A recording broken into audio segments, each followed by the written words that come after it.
Ministry of Sports, Arts and Culture. O my people, listen to my instructions. Open your ears to what I am saying, for I will speak to you in a parable.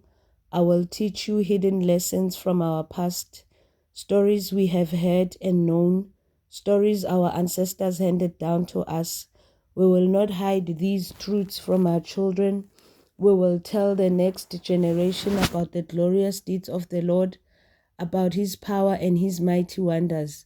For he issued his laws to Jacob, he gave his instructions to Israel, he commanded our ancestors to teach them to their children, so the next generation might know them, even the children not yet born, and they in turn will teach their own children. So each generation should set its hope anew on God, not forgetting his glorious miracles and obeying his commands. Then they will not be like their ancestors, stubborn, rebellious, and unfaithful, refusing to give their hearts to God. The warriors of Ephraim, though armed with bows, turned their backs and fled on the day of battle. They did not keep God's covenant and refused to live by his instructions. They forgot what he had done, the great wonders he had shown them, the miracles he did for their ancestors on the plain of Zon in the land of Egypt. For he divided the sea and led them through, making the water stand up like walls. In the daytime he led them by a cloud, and all night by a pillar of fire. He split open the rocks in the wilderness to give them water as from a gushing spring. He made streams pour from the rock, making the waters flow down like a river. Yet they kept on sinning against him, rebelling against the Most High, the Most High in the desert. They stubbornly tested God in their hearts, demanding foods they craved. They even spoke against God himself, saying, God can't give us food in the wilderness. Yes, he can strike a rock so water gushes out, but he can't give his people bread and meat. When the Lord heard them, he was furious. The fire of his wrath burned against Jacob. Yes, his anger rose against Israel, for they did not believe God or trust him to care for them. But he commanded the skies to open. He opened the doors of heaven. He rained down manna for them to eat. He gave them bread from heaven. They ate the food of angels. God gave them all they could hold. He released the east wind in the heavens and guided the south wind by his mighty power. He rained down meat as thick as dust and birds as plentiful as the sand on the seashore. He caused the birds to fall within their camp and all around their tents. The people ate their fill. He gave them what they craved, but before they satisfied their craving, while meat was yet in their mouth, the anger of God rose against them, and he killed their strongest men. He struck down the finest of Israel's young men. But in spite of this, the people kept sinning. Despite his wonders, they refused to trust him. So he ended their lives in failure, their years in terror. When God began killing them, they finally sought him. They repented and took God seriously. Then they remembered that God was their rock, that God Most High was their Redeemer. But all they gave him was lip service. They lied to him with their tongues. Their hearts were not loyal to him. They did not keep his covenant. Yet he was merciful and forgave their sins and did not destroy them all. Many times he held back his anger and did not unleash his fury, for he remembered that they were merely mortal, gone like a breath of wind that never returns. Oh, how often they rebelled against him in the wilderness and grieved his heart in that dry wasteland.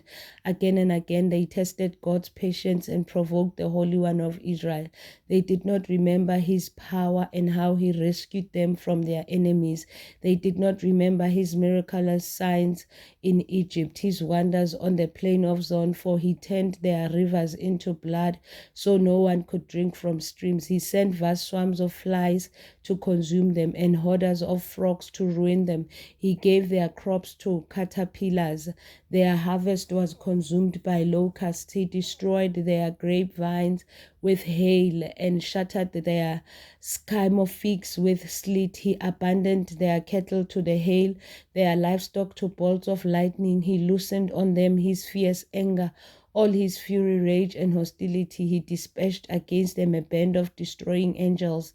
He turned his anger against them. He did not spare the Egyptians' lives, but ravaged them with the plague. He killed the oldest son in each Egyptian family, the flower of youth throughout the land of Egypt. But he led his own people like a flock of sheep, guiding them safely through the wilderness. He kept them safe so they were not afraid, but the sea covered their enemies. He brought them to the border of his holy land, to this land of hills he had won for them. He drove out the nations before them. He gave them their inheritance by lot. He settled the tribes of Israel into their homes, but they kept testing and rebelling against God Most High. They did not obey his laws. They turned back and were as faithless as their parents. They were as undependable as crooked bow. They angered God by building shrines of other gods. They made him jealous with their idols. When God heard them, he was very angry and he completely rejected Israel. Then he abandoned his dwelling at Shiloh, the tabernacle where he had lived among the people. He allowed the ark of his might to be captured. He surrendered his glory into enemy's camp. He gave his people over to be butchered by the sword because he was so angry with his own people, his special possession. Their young men were killed by fire. Their young women died before singing their wedding songs.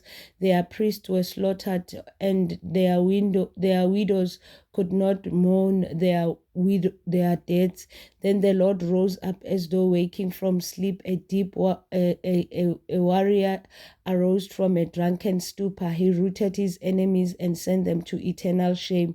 But he rejected Joseph's descendants. He did not choose the tribe of Ephraim. He chose instead the tribe of Judah and Mount Zion, which he loved. There he built his sanctuary as high as the heavens and solid and enduring as the earth. He chose his servant David, calling him from the deep, from the sheep pens. He took David from tending the ewes and lambs and made him the shepherd of Jacob's descendants, God's own people Israel. He cared for them with a true heart and led them with skillful hands. This is from Elohim.